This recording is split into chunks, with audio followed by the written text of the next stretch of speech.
Bonjour à toutes et à tous, j'espère que vous allez bien. Je suis heureuse de vous retrouver aujourd'hui pour le podcast Histoire de vie produit par RBK Media. Aujourd'hui, j'interviewe Derka 16, il est rappeur et c'est la voix montante du rap à Marseille. C'est parti.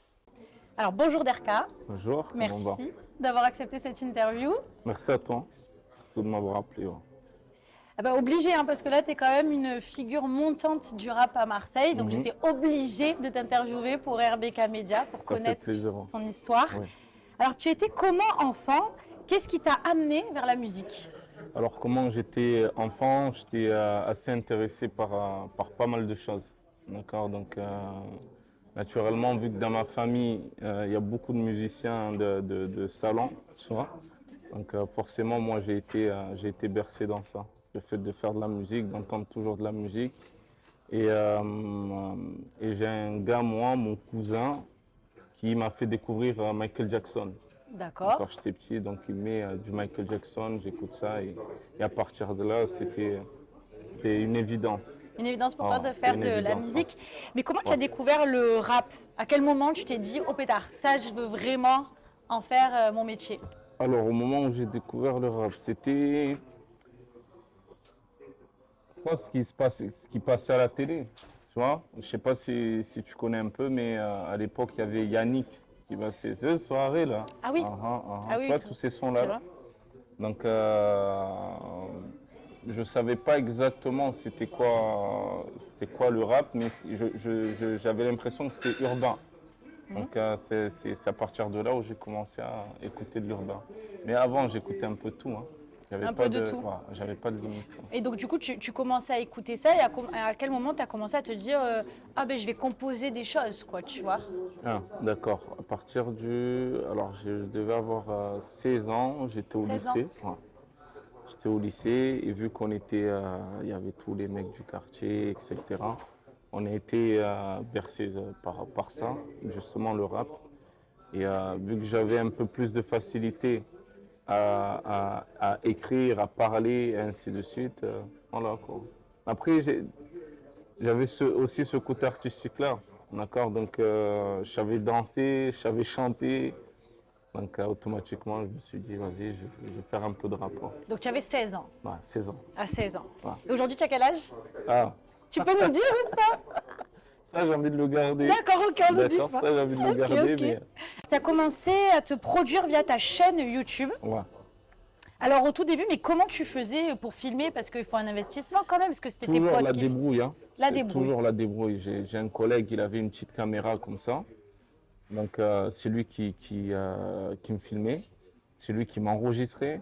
Il avait loué un petit garage, tu vois. Et dans ce garage-là, il faisait intervenir tous les jeunes du 14e, etc., 14e arrondissement de Marseille. On venait, on enregistrait, on faisait nos sons et petit à petit, ça commence à prendre. Au début, on le fait pour le délire, mais après, on voit que ça prend de l'ampleur. Hein. On est écouté là, et forcément, on commence à se professionnaliser, faire les choses bien. Hein.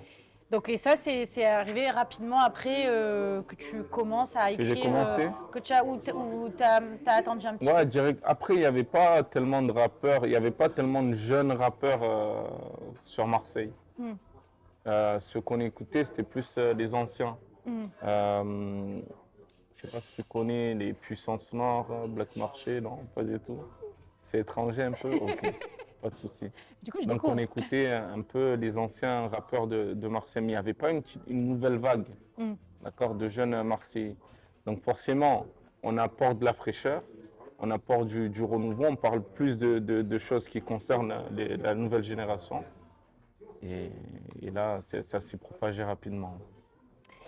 Alors, donc tu me disais, c'est quels rappeurs qui t'ont vraiment inspiré au départ? Parce que tu m'en as donné quelques-uns, mais vraiment les figures Alors, les emblématiques figures pour qui toi. m'ont inspiré, déjà les classiques connus par tout le monde, il y a Rof, Booba, mais il y en a un particulièrement, c'est un rappeur de Paris, c'était Alpha 520. Je ne sais pas si tu connais, Alpha 520, Ça me parle. ça te parle. Ouais. Alpha 520, en fait, parce qu'il avait une manière vu que lui, il venait du bled, il avait quelque chose de différent dans la façon de poser ses textes. Et ça, directement, ça a percuté, tu vois, dans mes oreilles. À partir de là, c'est lui, en fait, qui m'a le plus inspiré dans le rap, quoi. Alpha Senga. Et alors, comment tu écris tes musiques? Comment tu t'inspires? Comment je m'inspire? Je m'inspire de tout ce que je vois, tout ce que j'entends, mon vécu, ce que j'ai vécu. Aujourd'hui, on fait une interview avec Rebecca, donc peut-être que je vais faire un son, je vais l'appeler Rebecca, qui sait. RBA, oui. Voilà. J'espère que je suis dans le clip. Hein. Hein? J'espère que je suis dans le clip. Pourquoi pas? Tu joueras Bella comme Pas Gims. grave. Voilà, en fait, je m'inspire de tout ce que je vois, tout ce que j'entends, ce que j'ai vécu. Et tu écris tous les jours? Enfin, comment ça se passe quand tu écris une musique? Ça prend combien de temps? Parce qu'il faut imaginer le Ouais. son. Oui. Comment ça se passe? Tu as une équipe avec toi? Non, j'imagine. j'écris tous mes sons. T'écris tous Tous tes mes sons. textes, je les écris. Vraiment, parce que je tiens à tenir ça. C'est-à-dire le fait d'écrire tous mes sons. J'aime pas interpréter le vécu de quelqu'un d'autre. Je comprends les textes C'est de ça ta quelqu'un force, d'autre. bien C'est sûr. ça ma force. Bien sûr. Donc c'est possible que je me pose et j'écris un son en 1 heure. Mhm. C'est possible que je prenne 2 jours pour écrire un morceau. C'est possible que sur 30 minutes, j'ai écrit un morceau. Et Ça tu as la dépend la musique vibe. et tu as tout en même temps. Enfin, tu as l'air musical et tout. Oui, oui, ça c'est quelque chose qui fait aussi ma force, c'est que je suis très très mélodieux, je suis un amoureux de la musique, moi. Donc j'écoute de tout et c'est ça aussi qui me facilite dans le fait de composer mes sons. Comment tu définirais ton style musical aujourd'hui? C'est vraiment rap? Est-ce que c'est un rap spécial? En réalité, c'est plus le rap, parce que le rap de base c'est engagé. D'accord. Maintenant tu vois, on dit le rap conscient, mais le rap de base c'est engagé. D'accord. Bon, après maintenant ça s'est diversifié. Il y a du rap type Jul pour s'ambiancer, du rap un peu plus calme pour être dans un mood, etc. Mais moi je suis plus dans la mélodie, concrètement. Donc c'est du rap mélodieux. Toujours, j'essaie de passer un message dans mes Oui, c'est sons. ça. Hein. À chaque fois, oui, en plus, d'ailleurs, j'ai assisté à ton concert. Mhm. C'était vraiment génial et merci Merci. beaucoup. Merci Vraiment, beaucoup. je me suis régalée. Ouais. Et justement, à chaque fois, tu passais un message, il y avait le téléphone rouge qui T'as tout ça. sonnait. Ah, c'est bon, ça t'a marqué, c'est bon. Ah, ça m'a marqué vraiment. Ouais. Explique, juste, on va passer sur ça. Du Mhm. coup, comment tu as eu l'idée? C'est justement pour faire passer un message à travers ce téléphone, Oui, ça non, t'appelle? c'est pour être honnête avec toi, l'histoire du téléphone rouge, c'est un gars, moi, qui a eu l'idée de le placer. DJ Nas. Pourquoi? Parce que ça fait une belle transition. Oui, C'est-à-dire, on a la franchise, c'est une vraie salle sur Marseille, mais on n'a pas toutes ces structures-là qui nous permettent de faire des transitions cohérentes. Mm. Tu as vu, le téléphone, c'était évident. Ah oui, c'était parfait. Tu mets un téléphone, tu as des transitions, ça tue, quoi. Je reçois l'appel d'un tel, je discute. Voilà, donc c'est bien passé. Du coup, tu disais que à chaque fois que tu écris, donc tu racontes une histoire, donc ton vécu, tes émotions, ce Oui, que tu mes émotions. observes autour de toi. Donc j'imagine que tu es quelqu'un de très sensible, comme Ouais, tous les surtout, artistes. tu appuies sur quelque chose d'intéressant, c'est les émotions, tu as vu? Parce que moi, j'essaie toujours de transmettre des émotions dans ce que je fais. Tu l'as vu au concert, tu vois. C'est-à-dire, chanter pour chanter, c'est pas mon truc. Ça ne veut pas dire que je ne peux pas faire des sons ambiancés ou je suis là, c'est juste pour m'amuser. Mais d'une manière générale, quand je fais du son, c'est pour transmettre des émotions. Et tu me disais, excuse-moi, Non, justement, en fait, c'était justement, si tu étais vraiment, finalement, tu étais un artiste qui est vraiment très sensible et c'est ça que tu mets en avant et tu viens de me le confirmer. Oui. Quelles ont été les épreuves les plus marquantes dans ton parcours et comment tu les as transformées en force? Puisque tu sais que RBK Media, le cœur, c'est vraiment la résilience, c'est mettre en lumière les épreuves qu'on a vécues et qui ont fait qu'on brille aujourd'hui. C'est ce que tu es en train de faire en tant que figure montante à Marseille du rap. D'accord. Quelles ont été les épreuves les plus compliquées dans ton parcours? Les épreuves les plus compliquées, je pense que c'est... Je pense que c'est je sais pas si ça fait partie du parcours ou pas, mais musical ou d'une manière générale. En général. C'est la perte de proches, d'accord, des amis morts, etc. C'est pour ça que je dénonce énormément la violence sur Marseille. le fait que j'ai failli un jour mourir aussi dans ce milieu-là, mais j'étais beaucoup plus jeune. Ça, Après, on tu en vas me détaille. faire Non, pleurer. non, non. Mais ça, c'est, j'étais beaucoup plus jeune mais heureusement, je suis là encore Mm. pour pouvoir discuter avec toi. Et, euh, et quoi encore? Le fait aussi que à un moment de ma vie, j'ai eu beaucoup de buzz. Il y avait beaucoup de hype autour de moi, surtout quand je sortais la série des animes. Dès que j'ai signé en maison de disque, il y a eu le travail qui n'avait pas forcément été fait comme il fallait. J'ai eu cette descente-là, d'accord? Pour pouvoir remonter, ça a été une épreuve. Alors justement, donc tu as signé C'était avec une une maison épreuve. de disques. Raconte-nous cette série. J'ai signé sur Paris, Mhm. chez Vagram, donc Belen, C'est eux qui t'ont Nemesis. contacté ou c'est toi qui les as... Non, en fait, il y a un moment où j'avais sorti le premier Alim. Ce moment-là, j'étais en bombe. Pourquoi? Parce qu'il y avait toutes les maisons de disques qui m'ont contacté. Incroyable. Toutes les maisons de disques. En fait, ce qui se passe, c'est que Booba, il a partagé ce contenu-là, les Alim. Il a partagé ça, ce qui fait que ça a explosé. Tout le monde me contactait. Donc, directement, qu'est-ce qu'on fait? Accélération, on sort le deuxième. Ouais. Booba, il repartage ça. Il avait envoyé un gars à lui pour discuter avec moi. C'était pour une signature chez lui, etc. Finalement, ça ne s'est pas fait. Mais autour, il y avait énormément de maisons de disques autour de moi. J'ai un frère à moi qui m'a conseillé d'aller chez Intel. Donc, je suis parti chez Intel. C'était une association de 3 structures. Donc, Belém Musique, je ne sais pas si tu connais. Non, Donc, je chez connais pas Vagram. forcément. D'accord. Ils ont Camille Loulou, chez ainsi Ok. de suite. Fianso. Mhm. Tu connais Fianso Non. ou pas? Sofiane, Ah le rappeur oui. Zermani. Ça me parle. Voilà, maintenant il est acteur. Je me maintenant. sens inculte là. T'inquiète, Je ça arrive. l'assume. Ça arrive. Hein? Pas grave. Non, ça arrive. Bon, Sofiane Zermani et une autre structure, des gars, moi, le manager de Youssoufa, Ok. et ainsi de suite. Donc ils ont fait une structure et ils sont associés pour me signer. D'accord? Donc ils m'ont signé. Malheureusement, ça ne s'est pas passé comme prévu. J'ai repris mon contrat. Et à partir de là, il y avait. Non, dès que j'ai signé, un peu sur la signature, il y avait cette descente-là. Parce que le travail, à mon sens, n'a pas été fait comme il fallait. Voilà. Et bien sûr, je rejette pas la faute sur eux. Non, pas du tout. C'est qu'on n'a pas fait Comme il fallait. le travail comme il fallait. Et là, ça a été très dur pour toi de Ça a remonter. été dur, dur, dur. Comment Dur, tu as fait? dur. Tu as voulu abandonner? J'ai voulu arrêter. J'ai voulu arrêter. Après, tu vois, mes gars qui sont là, il n'y a personne qui veut me laisser arrêter parce qu'il y a quelque chose à faire concrètement. Oui. Tu vois, je me gonfle pas, mais j'ai du talent. Ah Tu oui, vois c'est ce que sûr je que veux tu as dire? du talent, bien sûr. Donc, voilà, Et comment tu as fait du coup pour remonter la pente? le taf. Tu n'as fait que travailler, Travail acharné. Ouais. acharné. Acharné. Ouais. On lâche pas. Et c'est quoi pour toi la résilience? Ça signifie quoi? Le fait de faire l'effort, c'est-à-dire le fait de se donner, de ne jamais lâcher, plus ça. Voilà, affronter les épreuves et ne pas lâcher.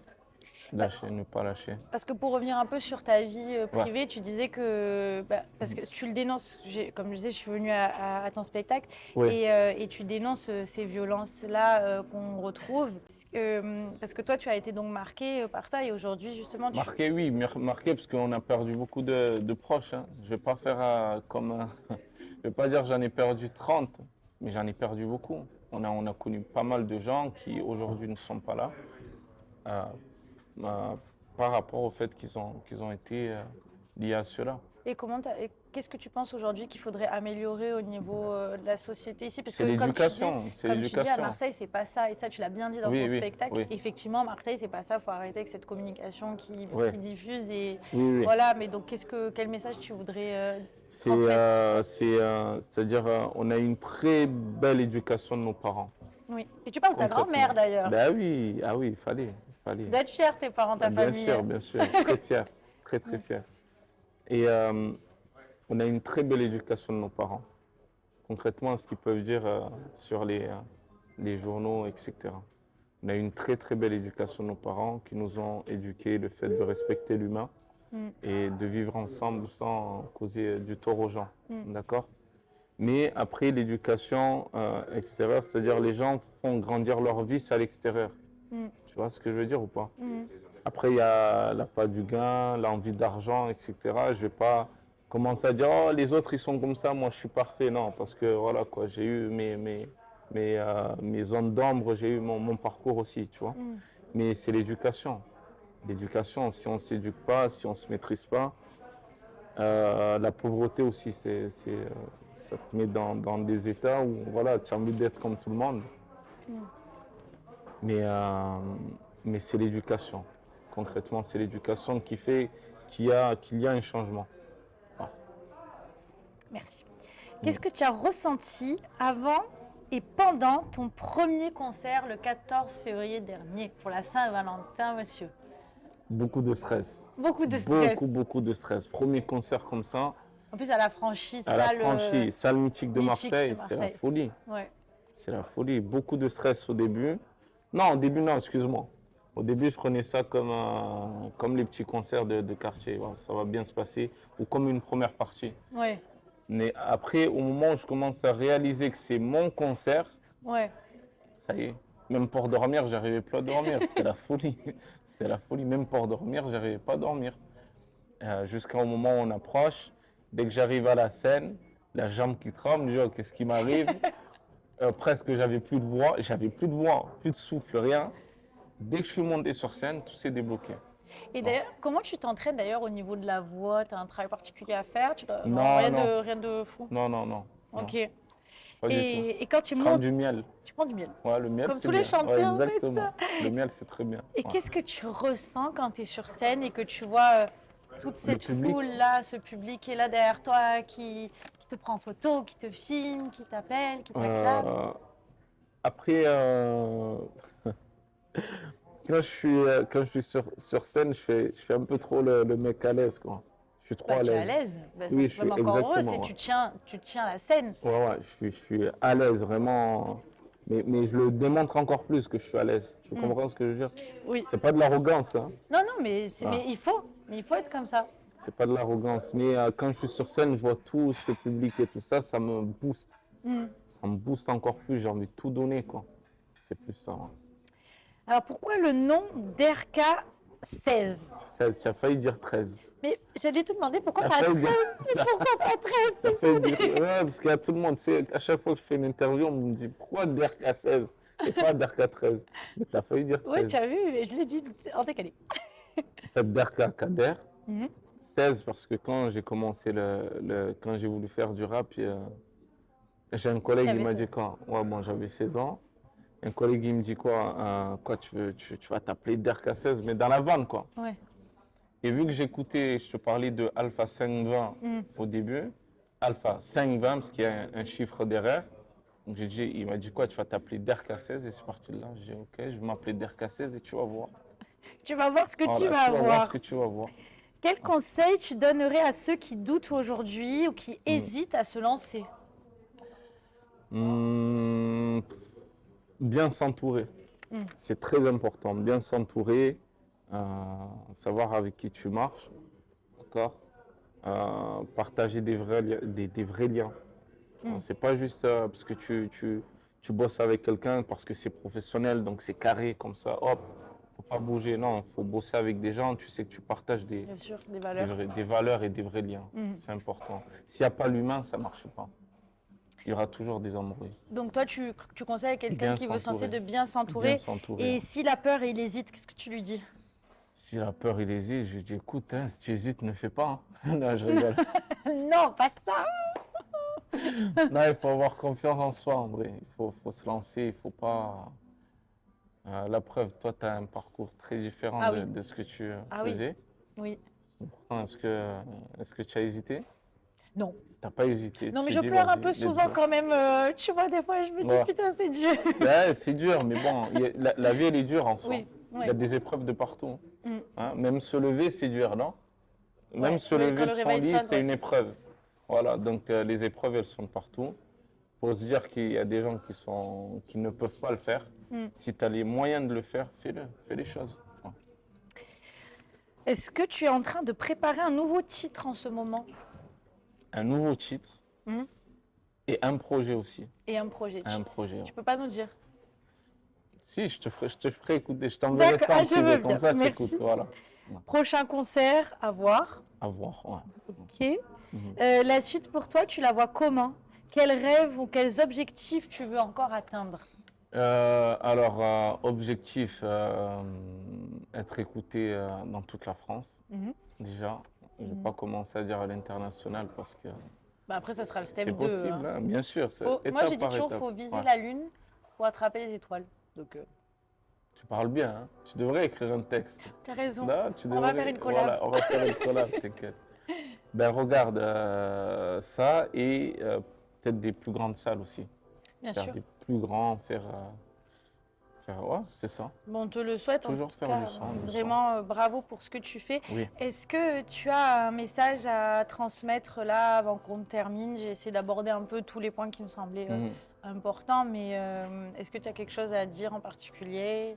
Un message à faire passer? Ben, je vais voir si tu as révisé. Dire tout pour le. Gang! Voilà, merci. C'est ça mon message, C'est tout bon. pour le gang. On est Tout ensemble. pour le gang. Exactement. Merci beaucoup. Merci à toi. Merci. Lourd.